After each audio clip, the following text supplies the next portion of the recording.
यदि सही मायने में युद्ध हो तो 24 घंटा पाकिस्तान के लिए काफ़ी है। 24 घंटे में यानी हमारी जो सेना है भारत का ध्वस्त कर देगी जी पूरे जी जी पाकिस्तान जी को। जी जिस तरह से हम लोगों के यहाँ छुड़छुड़ी पड़ाका है, उस तरह से पाकिस्तान का ड्रोन है वो सिर्फ एक भौकाल बनाने के लिए रखे हुए हैं। क्या उस क्योंकि ये तो पाकिस्तान की तो ऐसी औकात नहीं है कि जो हमारे सैन्य ठिकाने हैं उस पर हमला करे, क्योंकि वो मारा जाएगा तुरंत ही। यदि आर्थिक रूप से सरकार को सहयोग चाहिए तो हमारे पेंशन में से भी कटौती हो। अच्छा, पेंशन भी आप कटौती करने के लिए हाँ रेडी हैं आप बिल्कुल लोग बिल्कुल। तैयार? एक जवान पे कितना खर्चा होता होगा? जवान पे तो बहुत ज़्यादा खर्चा है, एक सोल्जर के ऊपर बहुत ज़्यादा खर्चा है। आप सुबह ये चूँकि चिट्ठी तो बहुत ज़्यादा बढ़ चढ़ करके नहीं लिखा जाता है, हमने आग्रह किया है अपने सेंटर कमांडेंट से, लेकिन अभी लगा कि नहीं, इस दुष्ट को इसके ही मतलब की भाषा में जवाब दिया जाए। कई बार छोटी मोटी घटनाएं होती रही, लेकिन इस तरह का कभी युद्ध का माहौल नहीं बना। तो मैं सैनिक रहा था और आज भी मैं अपने आप को सैनिक मानता हूँ, सैनिक जीवन जीता हूँ। नमस्कार, मैं सुशील, आप लोग देख रहे हैं सच भारत मीडिया। और हमारे साथ इस वक्त हमारे स्टूडियो में एक ऐसा शख्स जो कि 17 साल भारत माता का सेवा कर, और जो कि अब पता ही होगा कि अभी लड़ाई छिड़ा हुआ है, लड़ाई में जाने के लिए फिर से भी ये लेटर लिखे हुए हैं और देश का सेवा के लिए जाने के लिए रेडी हैं। और इनका जो सेवा है, जो रिटायर के जब बाद हैं, यहाँ समाज सेवा में लग गए हैं, लगातार समाज सेवा में जारी रहे। वो आज वो शख्स हमारे साथ मनमोहन सिंह हैं, जो कि राजपा का नेता भी हैं। आइए हम बात करेंगे, जानेंगे और बहुत सारे मुद्दों पर चर्चा करेंगे। सबसे पहले हमारे पॉडकास्ट में स्वागत है आपका। सबसे पहले सुशील जी, आपके चैनल के दर्शकों को मेरा प्रणाम। और आपसे पहला सवाल रहेगा, आपका एक लेटर सोशल मीडिया पर काफ़ी वायरल चल रहा है, उसको हम लोग भी देखे कि आप लेटर लिखकर फिर सेना में जाने के लिए कहें कि जो लड़ाई छिड़ा हुआ है तो हम फिर देश से सेवा करने जाएंगे। इस पे क्या बोलिएगा? मैं आपको बता दूं कि मैं सैनिक रहा था और आज भी मैं अपने आप को सैनिक मानता हूं, सैनिक जीवन जीता हूं। और तब तो हम 17 साल नौकरी किए, लेकिन आज मुझे लगा कि नहीं, इस मुश्किल घड़ी में हमें देश को हमारी आवश्यकता है।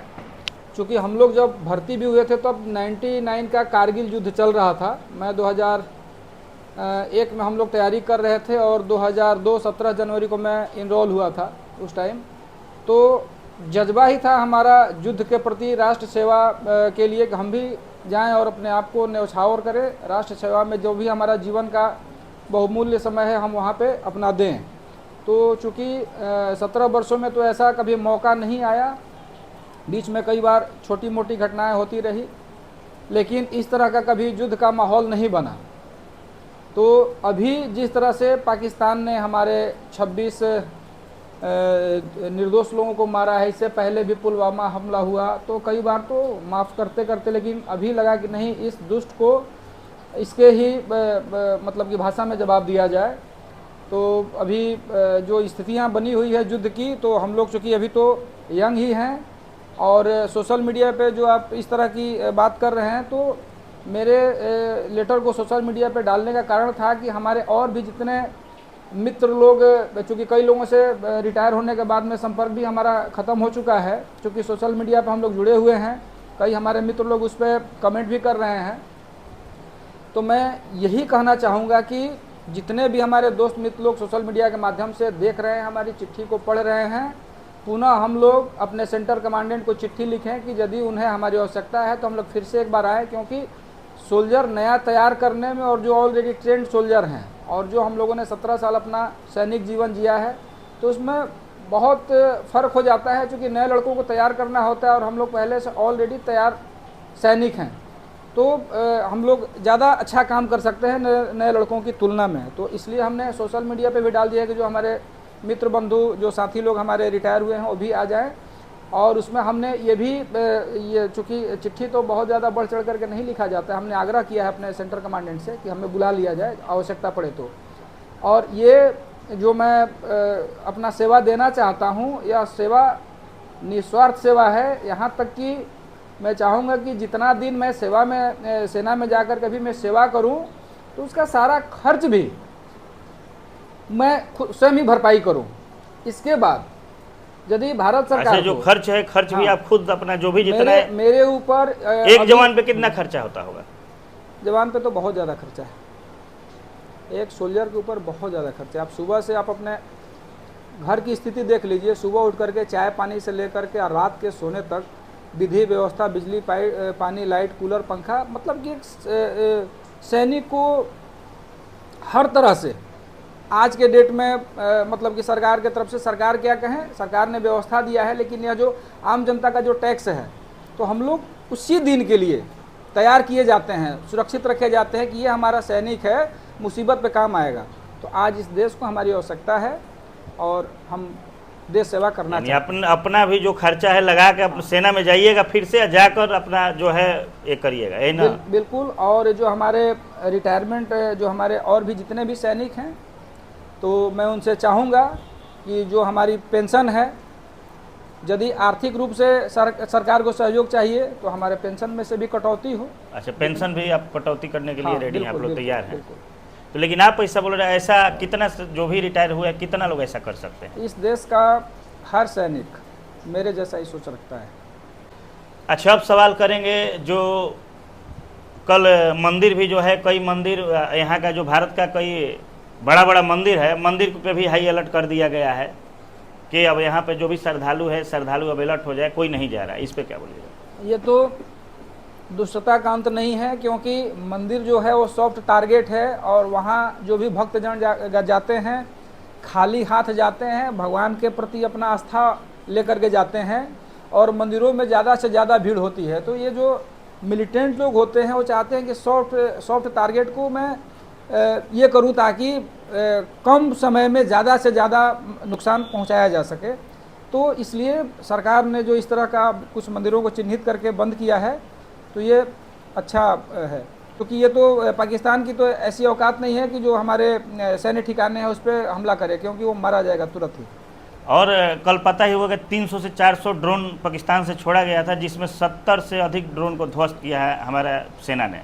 जिस तरह से हम लोगों के यहाँ छुड़छुड़ी पड़ाका है, उस तरह से पाकिस्तान का ड्रोन है, वो सिर्फ एक भौकाल बनाने के लिए रखे हुए हैं। क्या उससे कोई ध्वस्त भी करता है कि खाली वो दिखाने के लिए रखा है? वो दिखाने के लिए, डराने के लिए। कई बार तो हम लोग सेना में भी थे, तो पाकिस्तान की तरफ से ये गुब्बारा आ रहा है, वो गुब्बारा आ रहा है, पकड़ में आता, तो वैसे ही रहता था। तो काहे लोग भेजता है, क्या कारण है? मतलब आपका निगाह केंद्रित करने के लिए, कि आपका जो निगाह है भटकाने के लिए। देखो हम ड्रोन छोड़ रहे हैं और उसके पास बहुत ज़्यादा ताकत नहीं है, वो दिखाता है कि मेरे पास ड्रोन है, और सारा उससे अच्छा हमारा यहाँ का छुड़छुड़ी पड़ाका जो हम लोग छोड़ते हैं, छोटे मोटे बम यानी आपको कहना है कि उसके पास कुछ ऐसा व्यवस्था नहीं है, छुड़छुड़ी पड़ाका जैसा व्यवस्था हाँ, है? उसके पास और कोई भी व्यवस्था नहीं है। यदि सही मायने में युद्ध हो तो 24 घंटा पाकिस्तान के लिए काफ़ी है। 24 घंटे में यानी हमारी जो सेना है भारत का ध्वस्त कर देगी पूरे पाकिस्तान को। जी जी। और हमारे सैनिकों का मोराल अप है, हमारे जो सैन्य कमांडर हैं वो बहुत ही चुस्त दुरुस्त हैं, उनका जो निर्णय है बहुत सटीक और सधा हुआ है। तो भारतीय सेना पे क्या बोलते हैं कि शंका मैं आम जनता से चाहूँगा कि ना करें, और विजय विजय और सदैव विजय। चलिए, अब आएंगे आपके राजनीतिक जीवन में कि जो आप देश की सेवा करने के बाद अब आके समाज सेवा में लग गए और राजपा में आप हैं, राजपा के प्रदेश में आप पदभार हैं, और क्या इस बार कहाँ सब चुनाव लड़ने वाले हैं और कौन सा सीट रहेगा आपका? पिछली बार मैं संदेश विधानसभा से चुनाव लड़ा था 2020 में, तब हमारे पास समय कम था क्योंकि उस समय लॉकडाउन लगा हुआ था। शेर सिंह राणा जी जो हमारे राष्ट्रीय संयोजक हैं आए हुए थे, तो हम लोग 10-11 दिन में ही चुनाव लड़े थे। अभी हमारे पास समय भी है और माहौल भी अनुकूल है। अभी पार्टी का निर्णय है कि आप आरा सदर से चुनाव लड़िए, चूँकि मैं आरा लोकसभा चुनाव इस बार लड़ा था, और पार्टी का निर्णय है कि नहीं, आरा सदर से आप चुनाव लड़िए। माहौल को देखते हुए तो इस बार इच्छा है आरा सदर। अच्छे, क्या अभी आपके पार्टी कोई गठबंधन में है कि सिर्फ राजपा अकेली ही पार्टी जो है लड़ेगी चुनाव? अभी फिलहाल राष्ट्रीय संयोजक जी का कहीं कहीं बातचीत चल रहा है, लेकिन मुझे लगता है कि जब तक आपका ताकत नहीं दिखेगा तब तक कोई गठबंधन में नहीं लेगा। तो ताकत दिखाने के लिए हमारी ताकत आम जनता ही है, तो आम जनता का झुकाव राजपा के तरफ और शेर सिंह राणा की तरफ जा रहा है, क्योंकि कई लोगों से हमारे पास फ़ोन कॉल भी आ रहे हैं कि नहीं आप आरा से चुनाव लड़िए, हम लोग सपोर्ट करेंगे। कई लोग गठबंधन के लिए बातचीत कर रहे हैं, तो राणा जी का भी ये मानना है कि इस बार कहीं ना कहीं गठबंधन हो जाएगा। गठबंधन होगा तो और भी अच्छी बात है, नहीं तो हम लोग चुनाव लड़ेंगे। लेकिन बहुत सारे एंटी पार्टी को कहना रहता है कि जो शेर सिंह राणा का पार्टी हो राजपूतों की पार्टी है। यह गलत है। जब कोई भी व्यक्ति कोई राजनीतिक पार्टी या कोई संगठन बनाता है तो किसी न किसी समाज से ही होता है। जैसे AIMIM है, मुस्लिम समुदाय का है, उसको मुस्लिमों ने एक्सेप्ट कर लिया। RJD है, जिसको लालू जी ने बनाया हो, यादव समाज से हैं।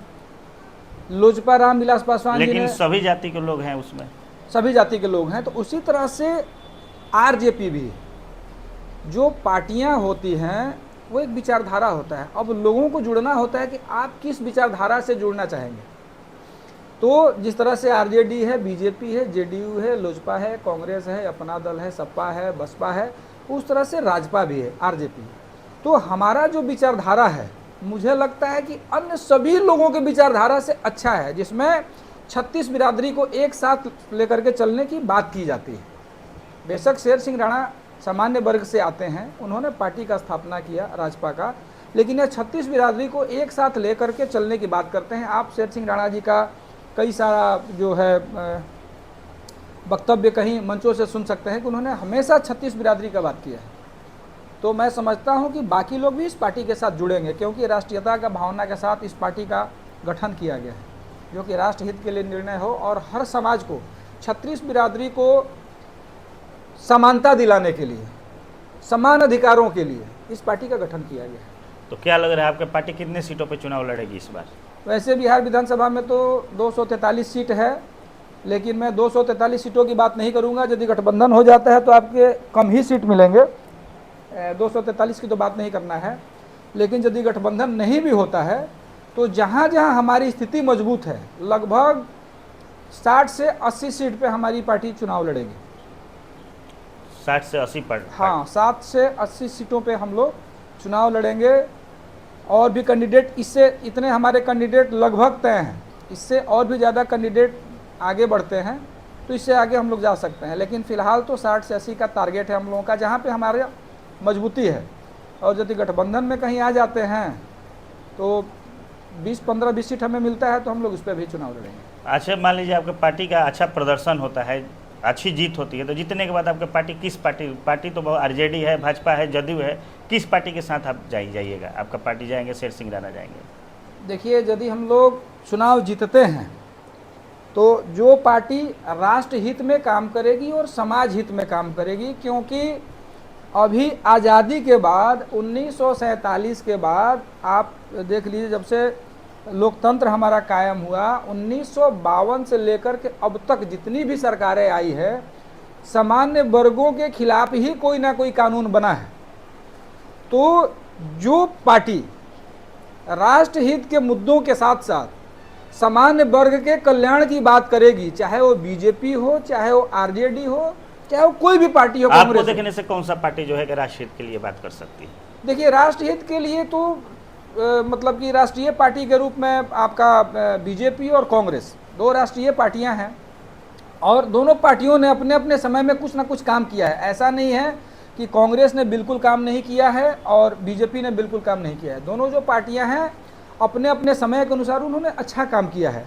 अब यहाँ पे क्या है कि इन पार्टियों का तो सरकार नहीं है, यह जो सरकार है NDA गठबंधन का सरकार है। कांग्रेस का जो था पहले UPA था, जो कि आज इंडिया गठबंधन हो गया है।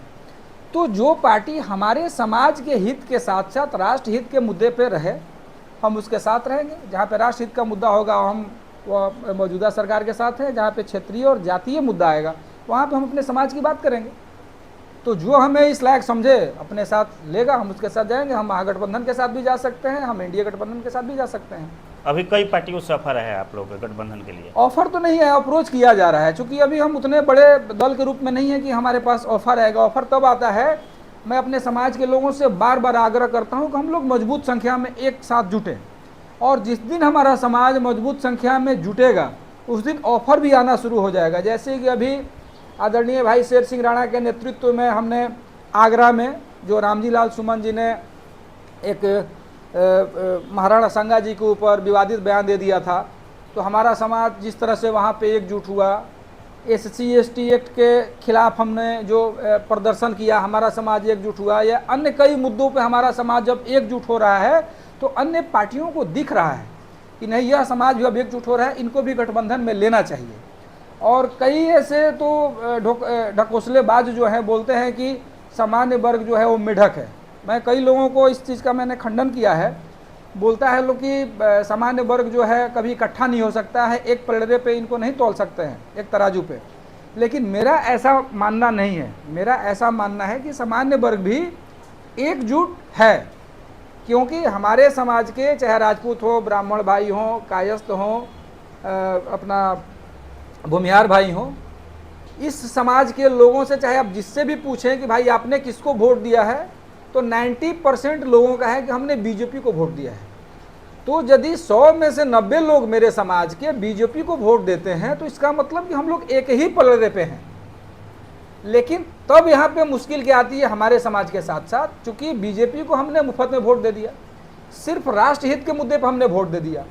लेकिन जहाँ पर जातीय और ये क्षेत्रीय जहाँ पे मुद्दा आ जाता है, बीजेपी वहाँ पे हम लोगों को गौण कर देती है। सामान्य वर्ग जो है वोट लेने के लिए बीजेपी का खासम खास हो जाता है, चुनाव के टाइम में महत्वपूर्ण हो जाता है।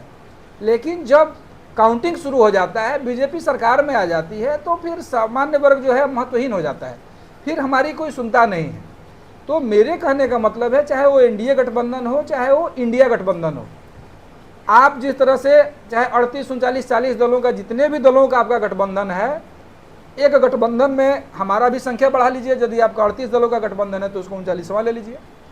यदि इंडिया गठबंधन है, आपके 58 दलों का गठबंधन है, तो ये 59 मतलब के रूप में हमें ले लीजिए। जहाँ पे राष्ट्रहित का मुद्दा होगा वहाँ पे हम मौजूदा सरकार के साथ हैं।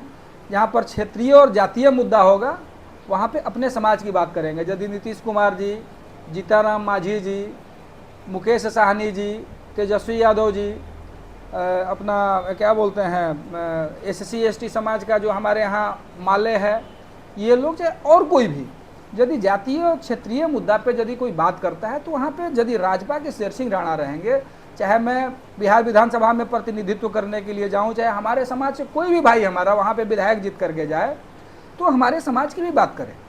यदि मोदी जी कहें कि हम राम मंदिर बनवा रहे हैं, धारा 370 ख़त्म कर रहे हैं, तो हम बोलेंगे कि ठीक है मोदी जी, आप धारा 370 ख़त्म कीजिए, POK भी कब्जा कीजिए, हम आपके साथ हैं।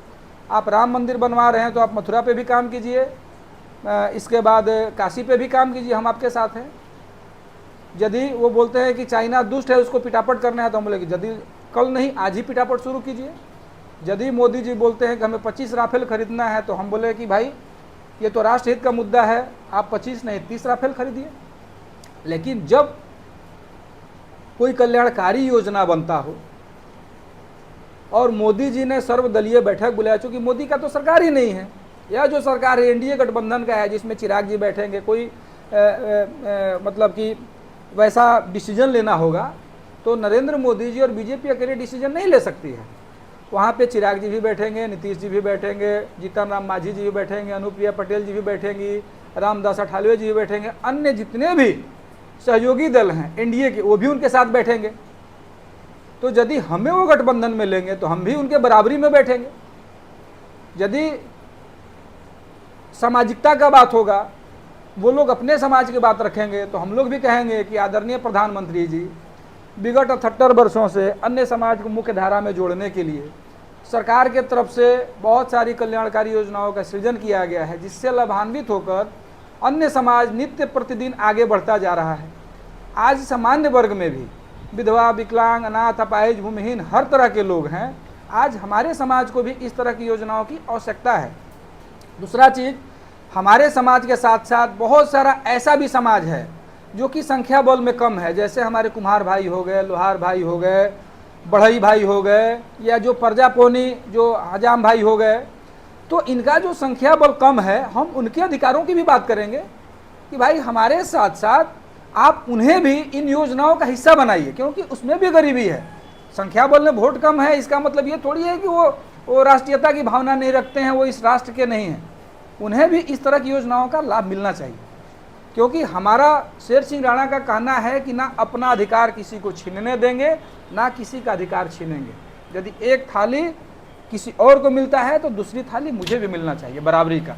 हम समानता के अधिकार के लिए हमारी पार्टी का गठन हुआ है।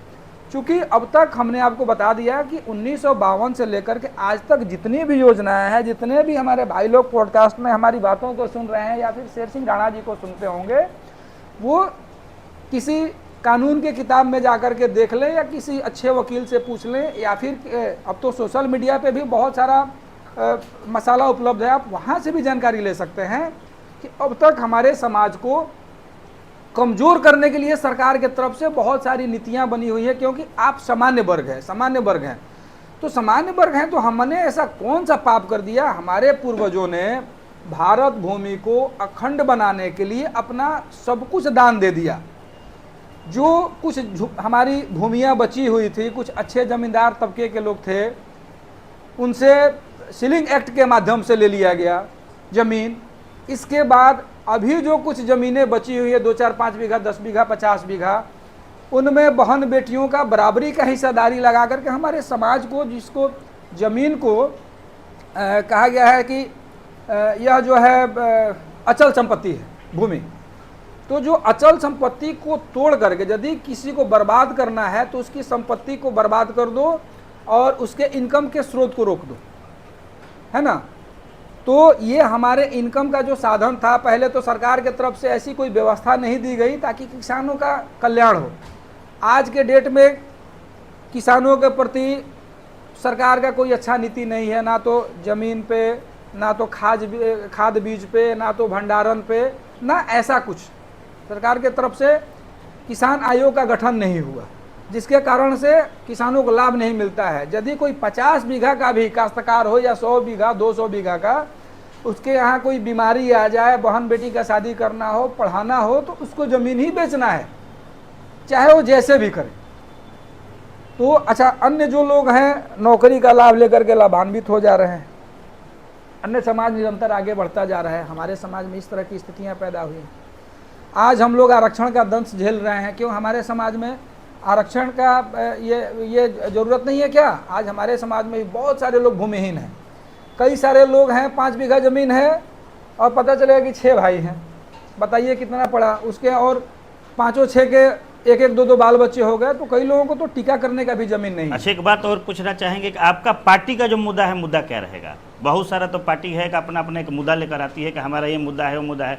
प्रशांत किशोर भी आए हैं तो मैदान में अपना युवा के लेकर मुद्दा आए हैं कि हम युवाओं के लिए बहुत कुछ करेंगे, नौकरी के लिए ऐसे करेंगे। आपका पार्टी क्या क्या करेगी? प्रशांत किशोर जी मुंह से बोलते हैं लेकिन ऐसा कुछ भी नहीं करते हैं। क्योंकि मैं ऐसे देख रहा हूँ कि प्रशांत किशोर जी के यहाँ पे सब पेमेंट पे, मैं ऑन कैमरा ये बात बोल रहा हूँ, इनका जिलाध्यक्ष पेमेंट पे है, इनका गाड़ी सब हर जिलों में 5-5, 7-7, 8-8 गाड़ियाँ जो हैं पेमेंट पे घूम रही हैं। सब पेमेंट पे ही घूम, सारी पेमेंट पे घूम रही है। प्रशांत किशोर जी के पास लोग नहीं हैं, ये सब पीला बाइक। आपका कहना है कि प्रशांत किशोर जी का सिर्फ भौकाल है? भौकाल है, ये व्यवसाय कर रहे हैं। तो जब ये व्यवसाय करेंगे तो नौकरी कहाँ से लाएंगे?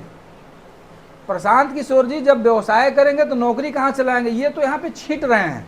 लेकिन उनका कहना है कि इस बार हम लोग बिहार में सरकार बनाने जा रहे हैं। प्रशांत किशोर भी कुछ भी नहीं करेंगे, औंधे मुंह गिरेंगे। हमसे भी कई लोग चर्चा करते हैं कि प्रशांत किशोर जी के टीम में कई आईएएस और आईपीएस रिजाइन दे करके आ रहे हैं। मैं सुशील बाबू आपसे एक बात कर रहा हूं कि जो आईएएस है और जो आईपीएस है, एक आईएएस और आईपीएस बनना हर भारतीय का सपना होता है। जो बच्चा जन्म ले लिया और जिस दिन से पेन पकड़ लिया, चाहे बच्चा हो या बच्ची हो, वो चाहता है कि मैं सर्वोच्च पद पे पहुंचूं।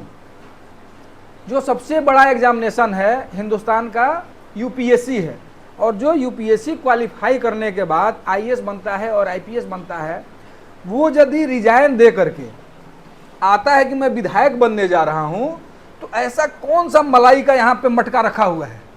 वो आईपीएस में नहीं है। यदि आपके अंदर सेवा भाव होता तो आप एक जिला के मालिक होते। मैं यदि विधानसभा चुनाव लड़ूं और मैं विधायक बनूं तो आरा लोकसभा के अंदर 7 विधानसभा है। कई सारे ऐसे डिस्ट्रिक्ट हैं जिसमें 4 विधानसभा, 5 विधानसभा। मुझे यदि अपने जनता के कल्याण के लिए कोई बात करना हो तो मुझे अपने डीएम साहब से बात करना होगा, अपने एसपी साहब से बात करना होगा। मुझे करना उनको ही है, मैं उनका हाथ पकड़ के नहीं करवा सकता हूं, लेकिन यदि उनके मन में सचमुच में सेवा का भावना हो तो वो आते बोलते हैं कि भाई मैं आईपीएस हूं, मुझे इसकी कोई आवश्यकता नहीं है, मैं तो वैसे भी सेवा दे रहा हूं, आप अपने पुलिस प्रशासन को ठीक कीजिए। जो डीएम साहब लोग हैं, देखिए हर प्रखंड में कर्मचारी से लेकर के सीईओ बीटीओ सारे के सारे चोर बैठे हुए हैं, सारे के सारे चोर। और वो मुखिया से, वार्ड से सबसे चोरी करवाता है लोग। यहाँ पे घर मकान बनवाता है लोग, उनसे कमीशन मांगता है लोग। लैट्रिन का पैसा जाता है, 12,000 जा रहा है, 8,000 उसको मिल रहा है, 3,000 4,000 सब कमीशन में जा रहा है। तो ये डीएम साहब लोग जो हैं, और उससे सबसे बड़ी जो भ्रष्ट है यहाँ की सरकार है और यहाँ की जनता है, जो 5 वर्षों में एक दिन आकर के आपको गमछा दे दिया, एक साड़ी दे दिया, 500 रुपया दे दिया, दारू पिला दिया, मुर्गा आपको खिला दिया, तो आप उसको वोट देते हैं। और वो जब सरकार में जाता है तो पैसे पे डीएम और एसपी की बदली करता है, जिला मिलता है। और जब एसपी और डीएम जब जिले में जाते हैं तो उस पैसे की वसूली अपने से नीचे अधिकारियों से कराता है।